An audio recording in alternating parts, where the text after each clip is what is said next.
Tema 21. Martírio de São João Batista. Memória. Pontos a meditar. 1. A fortaleza de João. 2. O seu martírio. 3. Alegria nas contradições que possamos encontrar por seguirmos fielmente o Senhor. São João é o único santo de quem a Igreja comemora o nascimento e a morte. Com seu exemplo cheio de fortaleza, o precursor ensina-nos a cumprir, apesar de todos os obstáculos, a missão que cada um recebeu de Deus. Pelo sinal da Santa Cruz, livrai-nos Deus, nosso Senhor, dos nossos inimigos. Em nome do Pai, do Filho e do Espírito Santo. Amém. Meu Senhor e meu Deus, creio firmemente que estás aqui, que me vês, que me ouves. Adoro-te com profunda reverência. Peço-te perdão dos meus pecados e graça para fazer com fruto este tempo de oração. Minha Mãe Imaculada, São José, meu Pai e Senhor, meu anjo da guarda, intercedei por mim.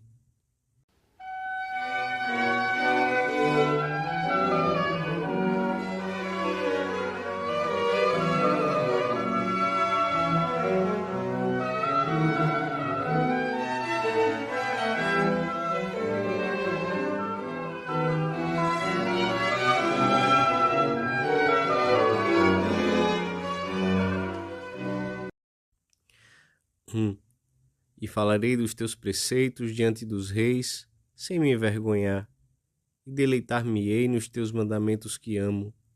No dia 24 de junho, a Igreja celebrou o nascimento de São João Batista.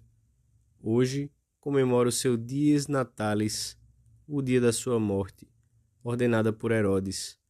Este rei, como chama São Marcos, é um dos personagens mais tristes do Evangelho. Foi durante o seu governo que Cristo pregou e se manifestou como o Messias esperado. Também teve a oportunidade de conhecer João, incumbido por Deus de mostrar o Messias, e chegou a ouvi-lo com gosto. Podia ter conhecido Jesus, a quem queria ver pessoalmente, mas cometeu a enorme injustiça de mandar decapitar aquele que poderia tê-lo levado até o Senhor. A imoralidade da sua vida, as suas más paixões, impediram-no de descobrir a verdade e levaram-no a esse grande crime. Foi tal a cegueira da sua mente e do seu coração que, quando realmente se encontrou cara a cara com o Senhor do céu e da terra, pretendeu que o entretivesse, a ele e aos seus amigos, com algum dos seus prodígios. São João pregava a todos, à multidão do povo, aos publicanos, aos soldados, aos fariseus e saduceus e ao próprio Herodes. Com o seu exemplo humilde, íntegro e austero, avalizava o seu testemunho sobre o Messias, que já tinha chegado. João dizia a Herodes: não te é lícito ter a mulher do teu irmão. E não temeu os grandes e poderosos, nem se importou com as consequências das suas palavras. Tinha presente na alma a advertência do Senhor ao profeta Jeremias, que a primeira leitura da missa nos recorda hoje. Tu, pois, cinge os teus rins, levanta-te e diz-lhes tudo o que te mando.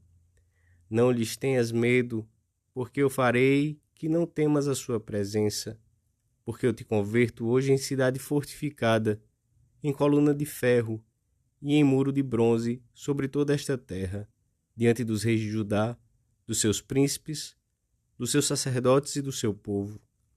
E pelejarão contra ti, mas não prevalecerão, porque eu estou contigo para te livrar.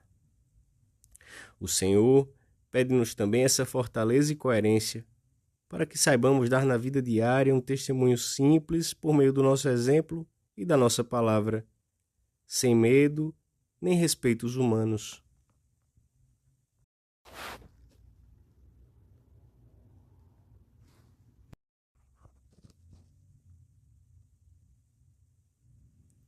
Dois. São Marcos relata-nos que Herodes mandara prender João e mantinham-o em ferros no cárcere por causa de Herodíades, mulher de Filipe, seu irmão, que ele tinha tomado ilicitamente por mulher. Herodíades odiava João, porque este reprovava essa união ilegítima e o escândalo que causava entre o povo. Por isso, procurava ocasião de matá-lo. Mas Herodes temia João, sabendo que era varão justo e santo, e defendia-o, e a seu conselho fazia muitas coisas, e ouvia-o com gosto. A ocasião apresentou-se quando o rei ofereceu no dia do seu aniversário um banquete a que foram convidados os principais da região. A filha de Herodíades dançou diante dos presentes e agradou a Herodes e aos comensais. Então o rei prometeu-lhe: pede-me o que quiseres, e eu te darei. E jurou-lhe: dar-te-ei tudo o que me pedires, ainda que seja metade do meu reino. Por instigação de sua mãe, a jovem pediu-lhe a cabeça de João Batista. O rei entristeceu-se, mas por causa do juramento e dos que com ele estavam à mesa, não quis desgostá-la. Executada a ordem, os discípulos do Batista recolheram o corpo e deram-lhe sepultura. Muitos deles, com toda certeza, seriam mais tarde fiéis seguidores de Cristo. João deu-se inteiramente a Cristo. Não somente dedicou todos os seus esforços a preparar sua chegada e os primeiros discípulos que o Mestre teria, mas sacrificou-lhe a sua própria vida. Não devemos duvidar, diz São Beda, de que, se São João suportou a prisão e os grilhões, foi em testemunho do nosso Redentor, de quem foi precursor e por quem deu a vida. O seu perseguidor não lhe pediu que negasse Cristo, mas procurou obrigá-lo a calar a verdade. Isso é suficiente para afirmar que morreu por Cristo, porque o próprio Cristo disse: eu sou a verdade. Considerou apetecível aceitar a morte, tendo em conta que a sofria pela confissão do nome de Cristo e que com ela alcançaria a palma da vida perene. Bem o diz o apóstolo: porque vos foi dado por Cristo não apenas crer nele, mas ainda sofrer por ele. E o mesmo apóstolo explica em outro lugar porque é um dom sofrer por Cristo. Os sofrimentos desta vida não se comparam à futura glória que se revelará em nós. Ao longo dos séculos, todos aqueles que seguiram de perto o Senhor alegraram-se quando tiveram que sofrer perseguições, tribulações ou contrariedades pela fé. Foram muitos os que seguiram o exemplo dos apóstolos, a quem depois de açoitados, ordenaram-lhe que não falassem mais no nome de Jesus, e soltaram-nos. Porém, eles saíram gozosos da presença do conselho, por terem sido achados dignos de sofrer afrontas pelo nome de Jesus.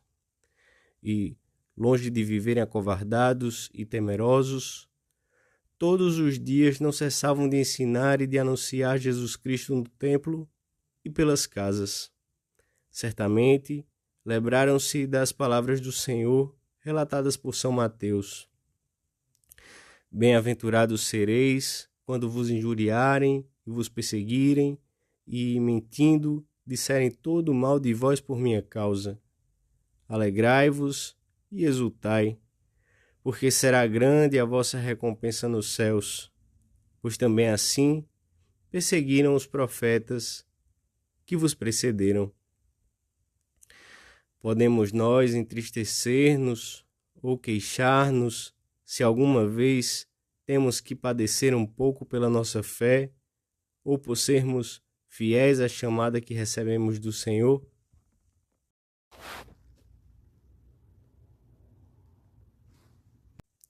Três. A história da Igreja e dos seus santos mostra-nos como todos aqueles que quiseram seguir de perto os passos de Cristo encontraram de um modo ou de outro a cruz e a contradição. Para subir ao Calvário e corredimir com Cristo, não existem caminhos fáceis e cômodos. Já nos primeiros tempos, São Pedro escrevia uma epístola com acentos claros de consolo aos que sofriam. Não se tratava de sangrenta perseguição que viria anos mais tarde, mas da situação incômoda em que muitos se encontravam por serem consequentes com sua fé. Umas vezes no âmbito familiar, onde os escravos tinham que suportar as injustiças dos seus amos e as mulheres as intolerâncias dos seus maridos. Outras, por causa das calúnias, injúrias ou discriminações. São Pedro recorda-lhes que os contratempos que os afligem não são inúteis, devem servir-lhes para purificar-se, sabendo que é Deus quem julga, não os homens.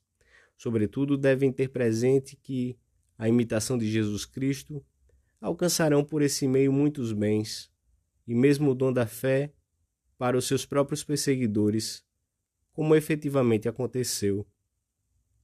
Chama-os bem-aventurados e anima-os a suportar os sofrimentos com alegria. Pede-lhes que considerem que o cristão está incorporado em Cristo e participa da sua paixão, morte e ressurreição. É Ele quem dá sentido e plenitude à cruz de cada dia. Desde São João Batista, foram muitos os que perderam a vida por guardarem a fidelidade a Cristo.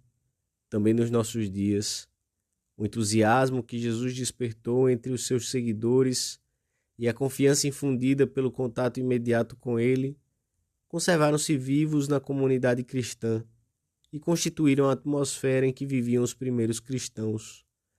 Jesus Cristo tem a seu favor o testemunho de uma história quase bimilenária. O cristianismo produziu frutos bons e magníficos, penetrou no interior dos corações, apesar de todas as oposições externas e de todas as resistências ocultas. O cristianismo mudou o mundo e converteu-se na salvaguarda de todos os valores nobres e sagrados. O cristianismo passou com a maior êxito pela prova da sua persistência, a que Gamaliel se referiu certo dia. Não é, portanto, obra dos homens, já que, se fosse assim, ter-se-ia desmoronado e extinguido há muito tempo. Pelo contrário, vemos a força que a fé e o amor a Cristo têm nas nossas almas e nos milhões de corações que o confessam e lhe são fiéis, apesar das dificuldades e contradições. Não é provável que o Senhor nos peça uma confissão de fé que nos leve à morte.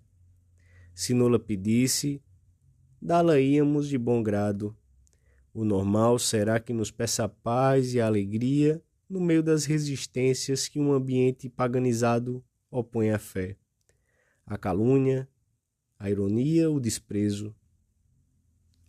O nosso júbilo será grande aqui na terra e muito maior no céu. Todos os obstáculos devem ser vistos sempre com um sentido positivo. Cresce perante os obstáculos. A graça do Senhor não te há de faltar. Intermedium montium pertransibunt aquae. Passarás através das montanhas, mas é preciso fé. Fé viva e penetrante, como a fé de Pedro. Quando a tiveres, disse-o ele, afastarás as montanhas, os obstáculos humanamente insuperáveis que se oponham aos teus empreendimentos de apóstolo. Além disso, nunca nos faltará o consolo de Deus, e se alguma vez se tornar mais difícil caminharmos ao lado de Cristo, recorreremos a Nossa Senhora, auxílio dos cristãos, para alcançarmos refúgio e amparo.